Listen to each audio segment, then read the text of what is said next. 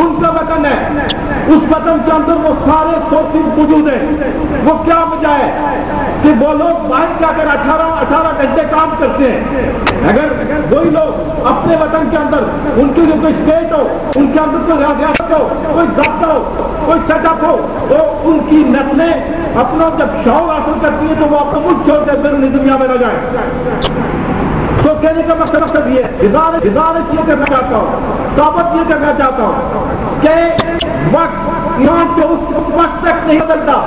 جب تک وہ اپنے حالات بدلنے کے لیے خود سے اسٹرگل کر کے دنیا میں اپنا کمال نہ کر دکھائے. اور میری عزت، میرا مقام، میرا سٹیج اور میری کلاس میرے لوگوں کے ساتھ منسلک ہے. میرا جینا اور میرا مرنا میرے دوستوں، بزرگوں، غریبوں، مسکینوں، یتیموں کے ساتھ ہے.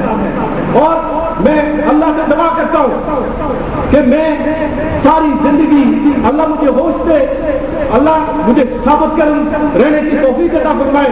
اور اللہ تعالیٰ مجھ میں وہ طاقت سے کہ میں اپنے لوگوں کے لیے ساری زندگی اپنا روز دیتا رہوں.